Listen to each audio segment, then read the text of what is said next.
Awal Desember tahun 2025, Sumatera menghadapi hujan yang tidak biasa. Curah hujan yang biasanya turun dalam berminggu-minggu, kali ini turun hanya dalam hitungan hari. Di kaki gunung, air mulai menggenang. Di hulu sungai, debit air naik 3 kali lipat dalam waktu singkat. Dan di desa-desa yang berada di dataran rendah, warga hanya punya beberapa menit untuk menyelamatkan diri. Sungai-sungai besar seperti Batang Toru, Batang Angkola, dan beberapa sungai di Aceh dan Sumatera Barat tidak mampu lagi menahan tekanan air. Ketika tanggul jebol, air tidak hanya mengalir, ia menghantam, membawa apapun di depannya.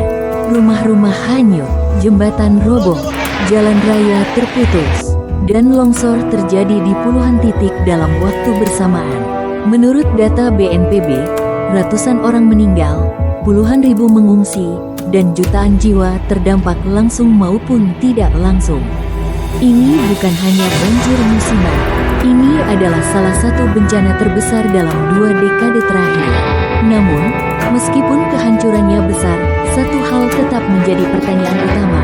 Kenapa dampaknya bisa sedahsyat ini? Apa yang sebenarnya terjadi di wilayah hulu sebelum hujan turun? Alur itu mulai terlihat ketika warga menemukan sesuatu yang tidak biasa.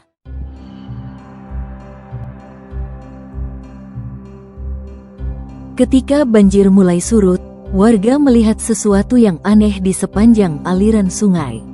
Di antara puing-puing rumah dan lumpur, muncul potongan kayu yang ukurannya tidak masuk akal. Bukan dahan, bukan pohon tumbang biasa, tapi kayu gelondongan, batang pohon utuh, rimbun, besar, dan sebagian bahkan masih terlihat bekas potongannya. Di beberapa lokasi, kayu itu memenuhi sungai sampai membentuk bendungan alami. Di tempat lain, kayu-kayu itu menumpuk di pantai, berlapis-lapis, seperti hasil tebangan dari sebuah hutan yang terbuka seketika. Warga langsung merekamnya. Dalam hitungan jam, video itu viral. Seisi internet bertanya-tanya, bagaimana mungkin kayu sebanyak ini ikut hanyut? Apakah ini dari hutan yang baru ditebang? Atau ada sesuatu yang selama ini tersembunyi di hulu? Fenomena ini membuat bencana kali ini terasa berbeda. Karena kayu gelondongan bukan ciri banjir biasa. Ini tanda bahwa ada sesuatu yang salah di bagian hulu, sesuatu yang tidak terlihat dari permukaan. Potongan-potongan kayu ini kemudian menjadi kunci untuk memahami apa yang terjadi sebelum hujan ekstrim datang. Dan inilah titik di mana pemerintah mulai turun tangan untuk menelusuri jejak kayu kembali ke asalnya.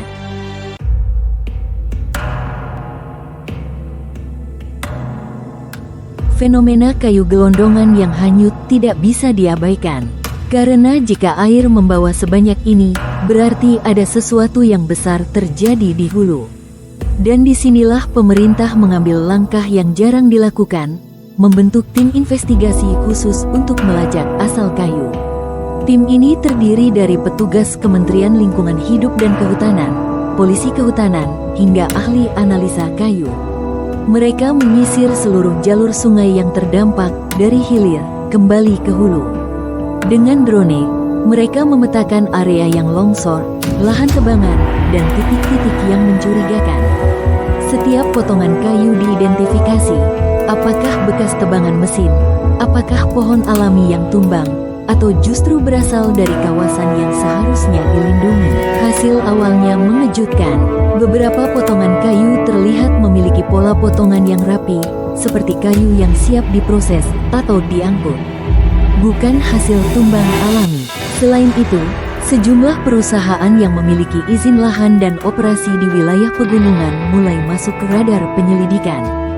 Setidaknya 12 perusahaan disebut sedang dalam tahap pemeriksaan dokumen, izin, dan aktivitas lapangan. Termasuk perusahaan yang bergerak di sektor perkebunan, kayu, dan tambang. Namun satu hal penting harus dipahami, penyelidikan seperti ini tidak bisa selesai dalam sehari. Karena yang ditelusuri bukan hanya kayunya, tapi seluruh rantai peristiwanya, dari izin lahan, perubahan fungsi hutan, hingga potensi aktivitas ilegal yang mungkin terjadi bertahun-tahun sebelum banjir datang.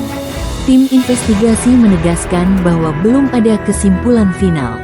Tetapi potongan-potongan fakta mulai membentuk gambaran bahwa kerusakan di hulu, baik legal maupun ilegal, punya peran dalam memperparah dampak bencana. Dan dari sinilah kita mulai masuk ke pertanyaan yang lebih besar. Sebenarnya, seberapa parah hutan Sumatera telah berubah dalam 20 tahun terakhir?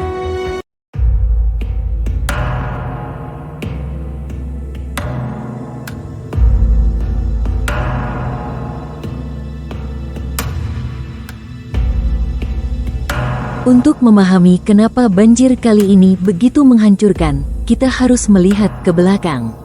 Jauh ke belakang, karena bencana sebesar ini tidak pernah terjadi tiba-tiba. Ia selalu dimulai dari satu hal, perubahan lanskap. 20 tahun yang lalu, pulau ini masih dipenuhi hamparan hijau. Hutan tropis yang rapat, akar yang memeluk tanah, dan sungai-sungai yang mengalir pelan di bawah kanopi hutan. Tapi seiring waktu, hijau itu mulai pudar, sedikit demi sedikit, dan kemudian semakin cepat.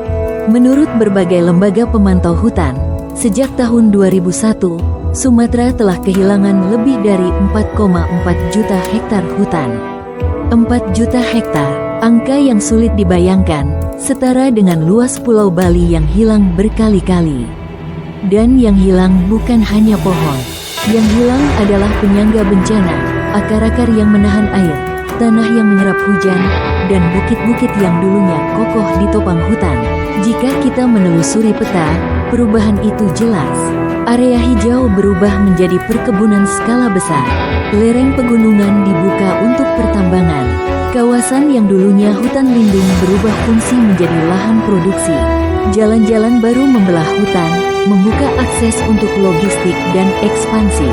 Perubahan ini terjadi perlahan, tahun demi tahun, hingga membentuk pola besar. Pola yang baru kita sadari saat bencana datang. Ketika hujan ekstrim mengguyur wilayah yang sudah kehilangan hutan, tanah tidak lagi kuat menahan air. Air tidak lagi meresap perlahan, tapi meluncur cepat ke bawah, membawa lumpur, batu, hingga batang-batang pohon raksasa. Inilah mengapa longsor terjadi di puluhan titik sekaligus. Inilah mengapa sungai tiba-tiba meluap dengan kekuatan yang tidak pernah kita lihat sebelumnya. Semua yang terjadi di tahun 2025 sebenarnya akumulasi dari perubahan yang sudah dimulai sejak 2 dekade lalu. Dan ini membawa kita ke pertanyaan berikutnya.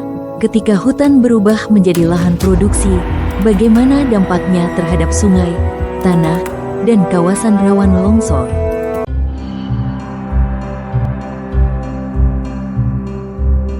Ketika kita menelusuri jejak bencana ini, kita bertemu pada satu titik yang sulit diabaikan, tata ruang dan izin lahan. Karena kerusakan hutan tidak pernah terjadi secara acak.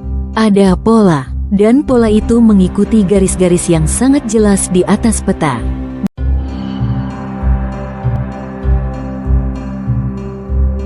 Ketika kita menelusuri jejak bencana ini, kita bertemu pada satu titik yang sulit diabaikan, tata ruang dan izin lahan. Karena kerusakan hutan tidak pernah terjadi secara acak. Ada pola, dan pola itu mengikuti garis-garis yang sangat jelas di atas peta.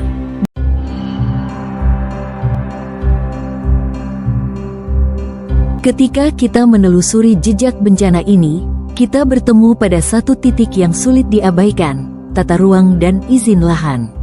Karena kerusakan hutan tidak pernah terjadi secara acak. Ada pola, dan pola itu mengikuti garis-garis yang sangat jelas di atas peta.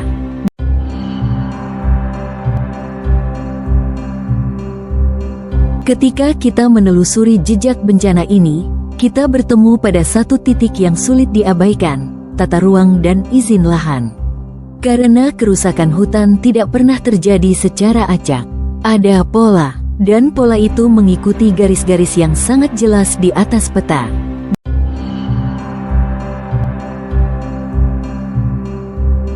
Ketika kita menelusuri jejak bencana ini, kita bertemu pada satu titik yang sulit diabaikan, tata ruang dan izin lahan. Karena kerusakan hutan tidak pernah terjadi secara acak. Ada pola, Dan pola itu mengikuti garis-garis yang sangat jelas di atas peta.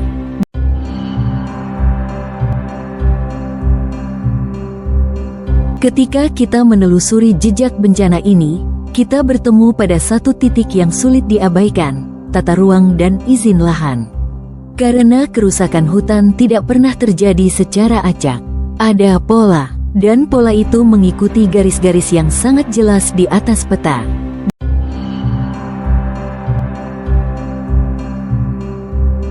Ketika kita menelusuri jejak bencana,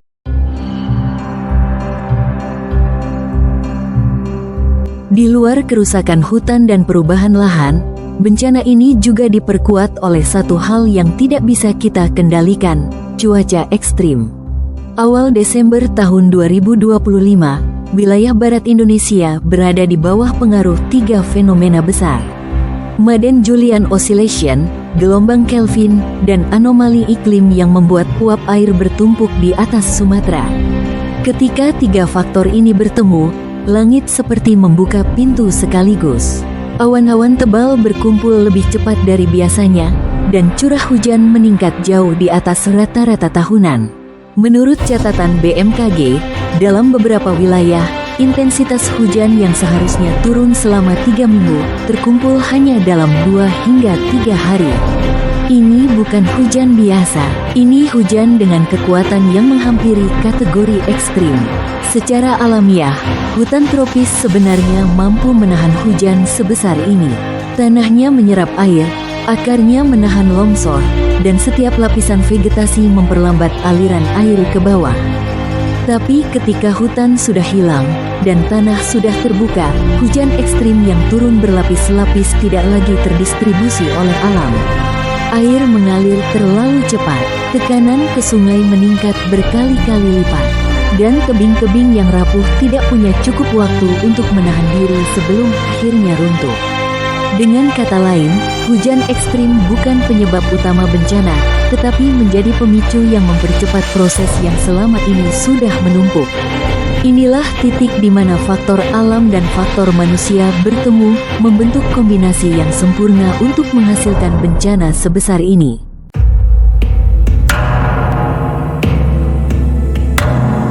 Setiap bencana besar selalu meninggalkan 2 hal, kerusakan dan pelajaran. Banjir dan longsor di Sumatera menjadi pengingat bahwa alam bekerja dengan logika yang sangat sederhana. Kalau hutan masih berdiri, tanah akan kuat. Kalau sungai tidak dibebani perubahan lahan, air akan mengalir dengan tenang. Dan kalau wilayah rawan dikelola dengan bijak, risiko bencana bisa ditekan. Tapi ketika hutan hilang, ketika bukit dibuka untuk lahan produksi, ketika sungai tidak lagi memiliki ruang untuk meresap, maka hujan ekstrim tidak lagi menjadi sekadar hujan. Ia berubah menjadi bencana. Bencana ini memperlihatkan bahwa kita tidak bisa hanya mengandalkan alam untuk menahan semua beban. Ada batas yang tidak boleh dilewati, batas yang sudah lama diperingatkan oleh para ahli lingkungan, ilmuwan, dan masyarakat yang hidup di sekitar hutan. Kini, setelah banjir surut, pertanyaannya bukan lagi siapa yang harus disalahkan, tetapi apa langkah yang harus kita ambil agar ini tidak terjadi lagi? Mulai dari memperbaiki tata ruang, meninjau ulang izin lahan di daerah rawan, memperkuat pengawasan terhadap aktivitas di hulu sungai, hingga membangun kembali hutan yang hilang. Karena hutan bukan sekadar pohon, ia adalah sistem penopang kehidupan. Setiap akar yang tumbuh menjaga tanah tetap di tempat. Setiap pohon yang berdiri memperlambat aliran air. Dan setiap petak hutan yang dipertahankan adalah perlindungan untuk generasi berikutnya. Bencana Sumatera 2025 adalah tragedi besar, tapi juga titik balik. Sebuah pengingat bahwa alam tidak pernah tiba-tiba marah. Ia hanya merespons apa yang kita lakukan selama puluhan tahun. Dan kalau kita belajar dari alurnya, mungkin bencana berikutnya bisa dicegah. Dan harus kita sadari bahwa semua kejadian ini, semua ada alurnya.